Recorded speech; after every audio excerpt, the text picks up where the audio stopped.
അടുത്തതാണ് super order. അതൊരു superb സിസ്റ്റമാണ്. ഇതിൻ്റെ പ്രത്യേകത എന്ന് പറയുന്നത് നിങ്ങൾക്ക് ഇത് നമ്മൾ കുറച്ച് മുന്നേ കണ്ട 3 ടൈപ്പ് ഓഫ് ഓർഡേഴ്സും അതാത് ദിവസങ്ങളിൽ തന്നെ അതിൻ്റെ വാലിഡിറ്റി അവസാനിക്കും.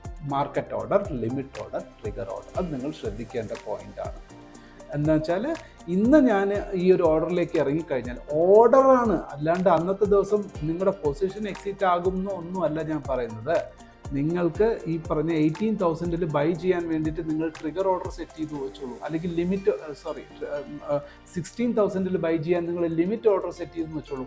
ഈ ഓർഡർ എന്ന് പറയുന്ന സാധനത്തിൻ്റെ വാലിഡിറ്റി ഉണ്ടല്ലോ, ആ വാലിഡിറ്റി എന്ത് സംഭവിക്കുന്നു, അത് അന്നത്തെ ദിവസത്തെ മാർക്കറ്റ് ക്ലോസ് ആയി കഴിയുമ്പോഴേക്കും ആ ഓർഡർ തന്നെ നിങ്ങൾക്ക് അവിടുന്ന് ക്യാൻസലായി പോകും. പക്ഷേ സൂപ്പർ ഓർഡർ എന്നൊരു സംഭവമുണ്ട്. സൂപ്പർ ഓർഡർ എന്ന് പറയുന്നാൽ നമുക്ക് ഒരിക്കൽ അത് പ്ലേസ് ചെയ്ത് വെച്ച് കഴിഞ്ഞാൽ നമുക്ക് അത് നിങ്ങൾക്ക് ചിലപ്പോൾ നമ്മൾ പ്രതീക്ഷിക്കുന്നത് നാളെ ആയിരിക്കാം, മറ്റന്നാളായിരിക്കും, ചിലപ്പോൾ ഒരാഴ്ച കഴിഞ്ഞിട്ടായിരിക്കാം, അല്ലെങ്കിൽ ഒരു മാസം കഴിഞ്ഞിട്ടായിരിക്കാം. ചിലപ്പോൾ നമ്മൾ പ്രതീക്ഷിച്ച പോയിന്റിൽ ബൈയോ സെല്ലോ നമുക്ക് വേണ്ടുന്ന പ്രൈസിൽ ട്രിഗർ ആകേണ്ട സമയത്ത് വരികയാണെങ്കിൽ നിങ്ങൾ ഇപ്പോഴേ സൂപ്പർ ഓർഡർ ഇട്ട് വയ്ക്കാം. നിങ്ങൾക്ക് അത് 1 ഇയർ വാലിഡിറ്റി നിങ്ങൾക്ക് ഉണ്ടായിരിക്കും.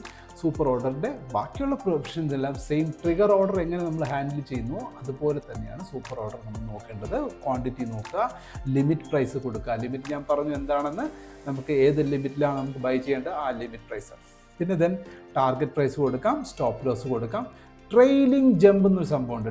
അതായത് ശരിക്കും പറഞ്ഞു കഴിഞ്ഞാൽ ഇത് ഓട്ടോമാറ്റിക്കലി തന്നെ സ്റ്റോപ്പ് ലോസ് നമുക്ക് പ്രോഫിറ്റ് സൈഡിലേക്ക് പോകുന്ന നേരം സ്റ്റോപ്പ് ലോസും അതേമാതിരി എന്ത് സഞ്ചരിക്കും, അതിന് പിന്നാലെ തന്നെ സ്റ്റോപ്പ് ലോസും കയറി മേളിൽ വരും. നമ്മൾ ഒന്നും മാനുവലി ഇൻ്റർവെൻഷൻ ഇല്ലാണ്ട് തന്നെ സിസ്റ്റം നമുക്ക് വേണ്ടിയിട്ട് സ്റ്റോപ്പ് ലോസിൻ്റെ അളവ് കുറച്ച് കാരണം നമ്മൾ പ്രോഫിറ്റിലേക്ക് കയറി വരുമ്പോൾ നമ്മൾ വീണ്ടും എന്തിനാ വീണ്ടും ലോസിലേക്ക് വരുന്നത് വരെ വീണ്ടും വെയിറ്റ് ചെയ്യേണ്ട കാര്യത്തിൽ നമ്മൾ അറിയാൻ പറ്റത്തില്ല.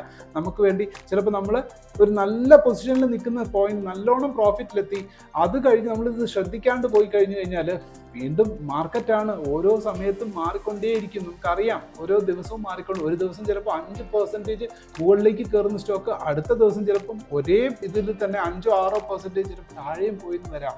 അപ്പോൾ നമുക്ക് ലഭിക്കേണ്ടുന്ന ലാഭം കുറഞ്ഞു പോവുകയോ അല്ലെങ്കിൽ വീണ്ടും ചിലപ്പോൾ നമുക്ക് ലാഭത്തിൽ വന്നിട്ട് വീണ്ടും നഷ്ടത്തിലേക്ക് വരികയോ, ഇത്തരം സംവിധാനങ്ങൾക്കൊക്കെ ഇത്തരം പ്രോസസ്സൊക്കെ നമുക്ക് ഒഴിവാക്കാൻ വേണ്ടിയിട്ട് നമുക്ക് ട്രേഡിംഗ് സ്റ്റോപ്പ് ലോസ് ഉപയോഗിക്കാം. Investments in the securities market are subject to market risk. Read all the related documents carefully before investing.